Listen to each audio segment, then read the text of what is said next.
bienvenue dans cette vidéo, où nous allons vous montrer le moyen le moins cher d'envoyer des colons costariciens avec des euros sur n'importe quel compte bancaire. Si vous avez déjà essayé d'envoyer une devise autre que l'euro par l'intermédiaire de votre banque, vous avez vu les commissions élevées qu'elle prélève et le peu d'argent qui parvient à l'autre compte. C'est pourquoi, dans cette vidéo, nous allons voir comment vous pouvez le faire, en payant le moins possible de commissions et en sachant à tout moment le montant réel qui va parvenir à l'autre personne. Vous pouvez utiliser cette méthode et elle est très utile pour envoyer de l'argent sur votre compte bancaire dans un autre pays, à d'autres personnes, ou pour effectuer les paiements dont vous avez besoin dans une autre devise pour des services ou des biens. C'est également idéal pour envoyer de l'argent à vos proches. Pour cela, nous utiliserons Wise, anciennement connu sous le nom de TransferWise. Une plateforme en ligne qui nous permet d'envoyer de l'argent dans différentes devises en appliquant toujours la commission la plus basse du marché. En plus d'avoir une utilisation très facile et intuitive que nous allons voir maintenant, et d'être une plateforme utilisée par des millions d'utilisateurs chaque mois. Voyons donc comment cela fonctionne et comment vous pouvez l'utiliser pour envoyer de l'argent de la manière la plus économique possible. La première chose que nous devons faire est de nous connecter à notre compte.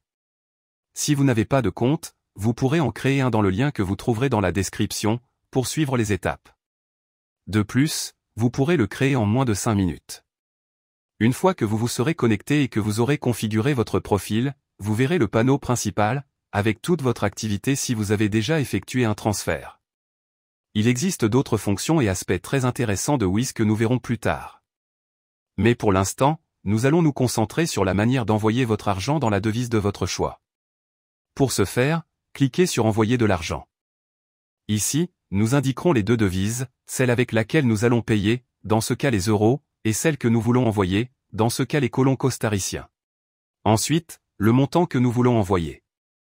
Ici, vous pouvez indiquer les euros, ou si vous devez envoyer un montant spécifique dans l'autre devise, vous pouvez également l'indiquer et voir le montant total des euros. Nous continuons avec les commissions. Dans les frais, vous verrez 3 options, transfert rapide, transfert facile et transfert à faible coût. Ma recommandation est d'utiliser le transfert rapide s'il n'y a pas beaucoup de différence de prix. S'il y en a une, choisissez le transfert facile ou à faible coût. Vous verrez ci-dessous le taux de change que nous sommes assurés d'obtenir dans les prochaines heures. Vous pouvez donc être sûr que vous ne serez pas surfacturé ou que vous ne serez pas facturé à un taux de change défavorable. C'est un phénomène très courant dans les banques, qui, en plus de facturer des commissions très élevées pour les échanges de devises ou l'envoi d'argent à l'étranger, applique un taux de change qui n'est pas celui du marché, ce qui vous fait payer plus cher. En outre, Wise utilise le taux de change du marché, que vous pouvez vérifier en cliquant sur le taux de change indiqué et voir le graphique avec l'évolution du taux de change. Et si vous avez des doutes, vous pouvez le vérifier vous-même et vous verrez que c'est le taux de change réel du marché qu'il propose. Juste en dessous, vous verrez le montant que vous économisez en utilisant Wise et non une banque traditionnelle, ainsi que le délai estimé d'arrivée. Vous pouvez même cliquer sur Comparer les prix ou pour voir les différentes options d'envoi de la devise que vous souhaitez, et vous verrez que Wise est toujours le moins cher. Passez à l'étape suivante. Ici, vous devrez choisir à qui vous envoyez l'argent, qu'il s'agisse de vous-même dans un autre pays, d'une autre personne, d'une entreprise ou d'une organisation caritative. Le plus courant est d'envoyer l'argent à quelqu'un d'autre. Nous allons donc cliquer ici si c'est votre cas. Ici, vous devrez remplir les informations demandées afin d'envoyer l'argent. Il s'agit du nom de la personne, de son compte bancaire et d'autres informations fiscales en fonction du pays où vous envoyez l'argent. Une fois les informations remplies, cliquez sur Confirmer, et vous accédez à la section de vérification. Ici, vérifiez simplement que vous avez saisi toutes les informations correctement, et si c'est le cas, cliquez sur Confirmer et Continuer. Enfin, le mode de paiement. C'est l'un des meilleurs atouts de Wise, qui vous permet de payer de différentes manières pour plus de commodité. Ceci est lié à la commission que nous avons vue précédemment, où selon la méthode de paiement, la commission sera plus ou moins élevée. En général, si la commission est plus élevée, l'argent arrive aussi plus rapidement. Comme vous pouvez le constater, il existe différentes options, mais nous allons nous concentrer sur les plus courantes et les plus utilisées.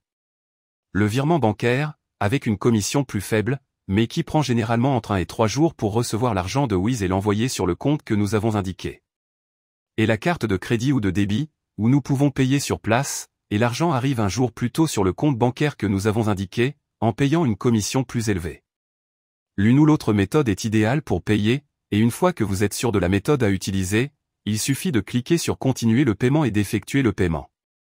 Dans le cas d'un virement bancaire, nous devons indiquer si nous envoyons l'argent nous-mêmes ou à quelqu'un d'autre. La manière dont nous allons effectuer le transfert et c'est tout. Une fois que vous aurez effectué le paiement, l'argent sera acheminé vers le compte bancaire que vous aurez indiqué.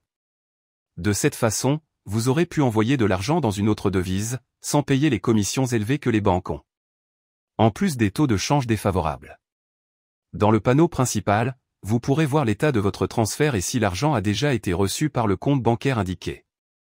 Vous pouvez également voir toutes les activités que vous avez effectuées, et vous pouvez utiliser les mêmes informations pour un autre transfert à l'avenir. N'oubliez pas que si vous n'avez pas de compte chez Wiz, vous pourrez en créer un grâce au lien figurant dans la description. Avant de terminer, Wiz dispose d'autres fonctionnalités très utiles, qui peuvent s'avérer très utiles si vous envoyez régulièrement de l'argent dans une autre devise. La première est la carte de débit international pour seulement 7 €, que vous pouvez faire livrer à votre domicile. L'avantage de cette carte est que vous économisez sur les frais facturés sur une carte ordinaire si vous payez dans une autre devise, et vous pouvez économiser beaucoup d'argent grâce à elle. Si vous voyagez et que vous devez payer avec d'autres devises à partir de votre compte bancaire, nul doute que ces 7 € ne vous sembleront pas être une grosse somme d'argent avec le montant important que vous pouvez économiser en frais. Une carte très utile pour les voyages, Erasmus ou toute activité que vous devez faire et payer avec une autre devise que la vôtre. Dans les destinataires, vous pouvez ajouter votre compte bancaire au cas où vous auriez besoin d'effectuer des transferts en Wiz. Vous pouvez également ajouter d'autres comptes et informations pour ne pas avoir à les ajouter à chaque fois, et il vous suffit de cliquer sur le compte dont vous avez besoin. Si vous devez envoyer régulièrement de l'argent à différentes personnes, il est certainement très pratique d'ajouter leurs informations avant même d'envoyer de l'argent, afin de les conserver pour l'avenir. Dans les soldes, vous pouvez ouvrir un solde avec n'importe quelle devise dans le monde. Cela signifie que si quelqu'un veut vous payer dans une autre devise, il peut le faire sur votre compte Wiz. Peut-être vous demandez-vous à quoi cela me sert? Très simple, si on envoie de l'argent sur votre compte bancaire dans une autre devise, il est très probable que le taux de change sera défavorable, et votre propre banque vous facturera une commission pour recevoir de l'argent dans une autre devise à l'international. Ici, vous pouvez recevoir l'argent dans votre devise, puis l'envoyer sur votre compte ou l'utiliser avec votre carte pour éviter tous les frais bancaires élevés. Cliquez sur Ouvrir un solde, puis sur la devise que vous souhaitez utiliser. Vous aurez maintenant un solde dans cette devise. Si vous cliquez sur la devise, vous verrez votre compte bancaire où vous pouvez envoyer de l'argent dans cette devise pour l'avoir dans votre solde Wiz, puis l'utiliser ou le transférer sur votre compte bancaire. Vous verrez que certaines devises ont des frais, comme le dollar, si vous n'utilisez pas la CH, mais croyez-moi, ces frais sont bien inférieurs à ceux que votre banque peut vous facturer.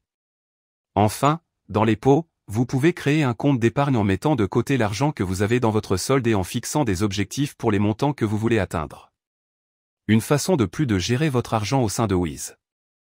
J'espère que cette vidéo vous a aidé à économiser le plus possible en envoyant de l'argent à l'étranger avec une autre devise. Dans la description, vous pourrez trouver le lien pour créer votre compte avec Wiz, si vous n'en avez pas encore.